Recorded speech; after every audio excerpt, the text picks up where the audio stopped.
9 मई मुकदमात का तफसीली फैसला जारी करते हुए इंसदाद दहशतगर्दी अदालत ने PTI रहनुमा महमूदुर रशीद को 33 साल कैद की सजा सुना दी है।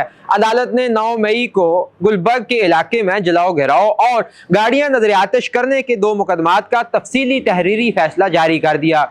अदालत ने 9 मई के 2 मुकदमात में जुर्म साबित न होने पर 23 मुल्जमान को बरी करने का हुक्म भी जारी किया है, जबकि PTI के रहनुमाओं समेत 7 मुल्जमान को जुर्म साबित होने पर कैद की सजा सुना दी गई है। अदालत ने मियां महमूदुर रशीद को मजमूई तौर पर 33 साल कैद और 6 लाख रुपए जुर्माने की सजा सुनाई है, जबकि डॉक्टर यास्मीन राशिद, उमर सरफराज चीमा और एजाज चौधरी को 10-10 साल कैद की सजा सुनाई गई। मियां महमूदुर रशीद को अलग अलग सेक्शंस में सजाएं सुनाई गई। तहरीरी फैसले में कहा गया कि डॉक्टर यास्मीन राशिद, एजाज चौधरी और उमर सरफराज चीमा दोनों साजिश की मीटिंग में मौजूद होना साबित होता है। अदालत ने रहनुमाओं समेत 7 मुल्जमान को जुर्म साबित होने पर कैद की सजा सुनाई।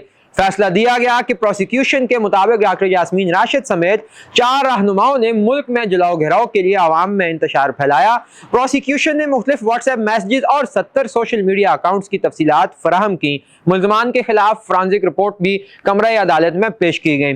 फैसले के मुताबिक JIT की तफ्तीशी टीम ने मुल्जमान को कसूरवार करार दिया। मुल्जमान ने JIT की रिपोर्ट को किसी फोरम पर चैलेंज भी नहीं किया। मुल्जमान ने अपने हतमी बयानात में खुद को मासूम करार दिया, ताहम प्रोसिक्यूशन अपना केस साबित करने में कामयाब रही।